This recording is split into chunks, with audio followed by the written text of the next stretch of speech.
আল্লামা সাঈদীর শেষ স্বপ্ন ছিল কোরআনের রাজ প্রতিষ্ঠা হয়েছে, এই দৃশ্য দেখে যেন আমার মৃত্যু হয়। কোরআনের রাজ প্রতিষ্ঠা করতে আমরা পারি নাই, তিনিও কোরআনের রাজ প্রতিষ্ঠা হয়েছে এই দৃশ্য দেখে যেতে পারেন নাই। এখন এই কোরআনের রাজ প্রতিষ্ঠা বিসমিল্লাহির রহমানির রহিম ইন্নাল্লাহা ওয়া মালাইকাতাহু ইউসাল্লুনা আলান নবী ইয়া আইয়ুহাল্লাযীনা আমানু সাল্লু আলাইহি ওয়া সাল্লিমু তাসলিমা আল্লাহুম্মা সাল্লি আলা সাইয়্যিদিনা মাওলানা মুহাম্মদ ওয়া আলা আলি সাইয়্যিদিনা মাওলানা মুহাম্মদ। মুহাব্বতের সাথে আমরা সবাই সমস্বরে বলি আল্লাহুম্মা সাল্লি আলা সাইয়্যিদিনা মাওলানা মুহাম্মদ ওয়া আলা আলি সাইয়্যিদিনা মাওলানা মুহাম্মদ। বালাগাল উলা বিকামালিহি কাশাফাদ দুজা বিজামালিহি حسنت جميع خصاله صلوا عليه وآله। हज़रात उलमाए किराम,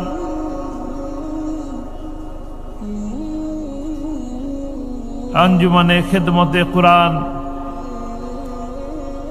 মাহফিল আজ 50 বছর পূর্তি এবং মাঝখানে 12 বছর বন্ধ থাকার পর পুনরায় শুরু হলো আজকের এই ঐতিহাসিক তাফসিরুল কোরআন মাহফিলের সম্মানিত সভাপতি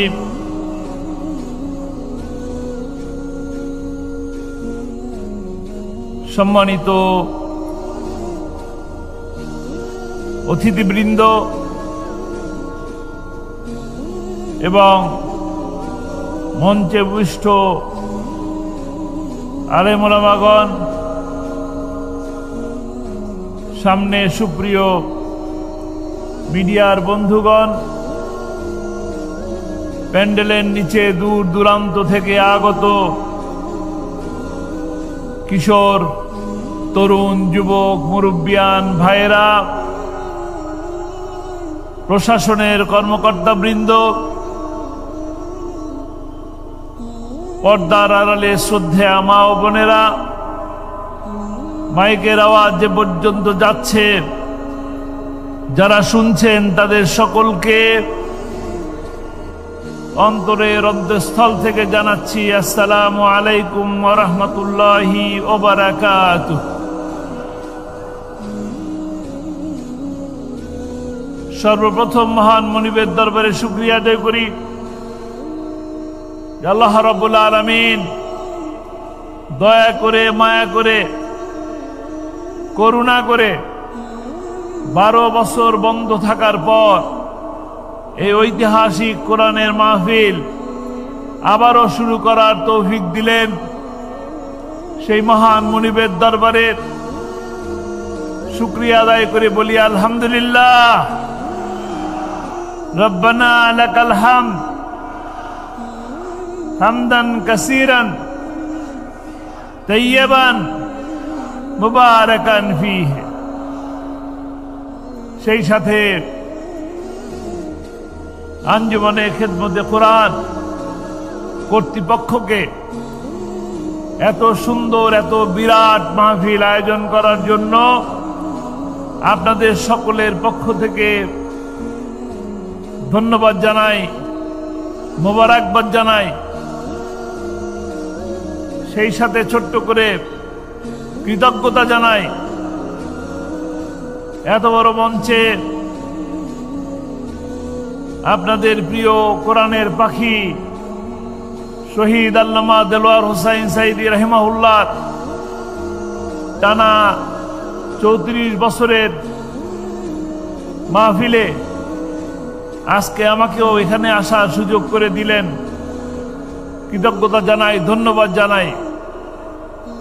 আমাদের এরকম সুযোগ ছিল না। ছিল কি? ছিল না। আমাদের একসাথে 5 জন বসার সুযোগ ছিল না। আমরা একসাথে 5 জন বসলে জঙ্গি হয়ে যেতাম, সরকার উৎখাতের ষড়যন্ত্রকারী হয়ে যেতাম, সন্ত্রাসের নাশকতার চক্রান্তকারী হয়ে যেতাম। সেই জায়গা থেকে আল্লাহ রাব্বুল আলামিন দয়া করে, করুণা করে 2000 ছাত্রের জীবনের বিনিময়ে 40,000 আমাদের ভাই বোনদের রক্তের বিনিময়ে আজকে আমরা এখানে একত্রিত হতে পেরেছি। বলি আলহামদুলিল্লাহ। নতুন একটা বাংলাদেশের স্বপ্ন দেখছি, কোরআনের বাংলাদেশের স্বপ্ন দেখছি। যে স্বপ্ন আপনাদের কোরআনের পাখি আল্লামা সাইদির স্বপ্ন ছিল, 2টা স্বপ্ন। তার কয়টা স্বপ্ন ছিল? তার 2টা স্বপ্ন ছিল। প্রতি মাহফিলে তিনি বলতেন, শাহাদাতের মৃত্যু কামনা করতেন। এটা ছিল তার একটা স্বপ্ন। আর দ্বিতীয় স্বপ্ন ছিল কোরআনের রাজ প্রতিষ্ঠা হয়েছে, এই দৃশ্য দেখে যেন আমার মৃত্যু হয়। তাকে 13টি বছর জেলখানায় বন্দী করে রাখা হলো। অপরাধ কোরআনের দাওয়াত দেওয়া। কোরআনের দাওয়াত দেওয়ার অপরাধে তাকে 13টি বছর বন্দী করে রাখা হলো। বন্দী রেখেই ক্ষান্ত হয় নাই।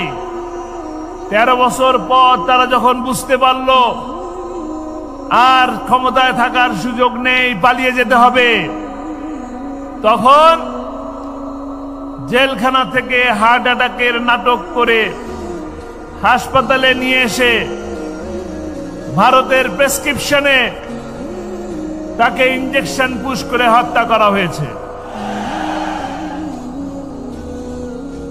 আমরা সচক্ষে দেখলাম, লাইভ দেখলাম, টেলিভিশনে দেখলাম, ফেসবুকে দেখলাম। ওনার চমৎকার হাসি, মিষ্টি মধুর হাসি, জান্নাতি হাসি, সেই হাসি দেখে সারা দুনিয়ার মানুষকে কাঁদিয়ে তিনি চলে গেলেন। সালাম দিলেন, সকলকে সালাম দিলেন, বললেন আলহামদুলিল্লাহ, অনেক ভালো আছে।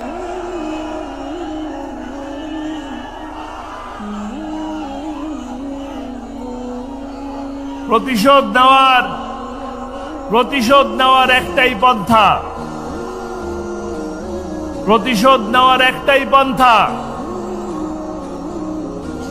আল্লামা সাইদির শেষ স্বপ্ন ছিল কোরআনের রাজ প্রতিষ্ঠা হয়েছে, এই দৃশ্য দেখে যেন আমার মৃত্যু হয়।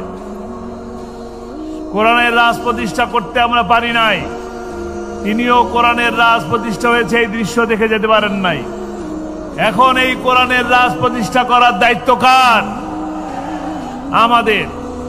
আমরা সকলে সেই কোরআনের রাজ প্রতিষ্ঠা করতে রাজি আছি? রাজি আছি? প্রিয় সিলেটবাসী, আপনাদের কাছে আহ্বান জানাবো, আপনারা যে কোরআনের পাখি আল্লামা সাইদিকে ভালোবাসেন, আপনারা ভালোবাসেন, তার আত্মীয় হন না? নিশ্চয়ই আত্মীয় হন না। ভালোবাসেন কোরআনের জন্য, ভালোবাসেন আল্লাহর জন্য, ভালোবাসেন ইসলামের জন্য। কাজেই সেই ইসলামকে প্রতিষ্ঠা করার দায়িত্ব আমাদের সকলের। আমরা ইনশাআল্লাহ আজকে যে স্বস্তি পাচ্ছি, শান্তি পাচ্ছি, আগামী দিনে ওই শান্তিকে চিরস্থায়ী করার জন্য আগামী দিন আমাদের যে সূর্য উঠবে সেই সূর্য হবে ইসলামের। আগামী দিন যে পার্লামেন্ট হবে সেই পার্লামেন্ট হবে কোরআনের পার্লামেন্ট ইনশাআল্লাহ। কোরআনের পার্লামেন্ট গঠন করার জন্য আমাদেরকে ঐক্যবদ্ধ হয়ে একসাথে কাজ করতে হবে। এই আমরা যে হাজার হাজার মানুষ একসাথে আছি, এই লক্ষাধিক জনতা, এই কয়জন মানুষ দিয়েই কি কোরআনের শাসন প্রতিষ্ঠা করা যাবে? যাবে না। আমাদেরকে দায়িত্ব নিতে হবে। আগামীতে এক একজন 20 জনকে দাওয়াত দেব।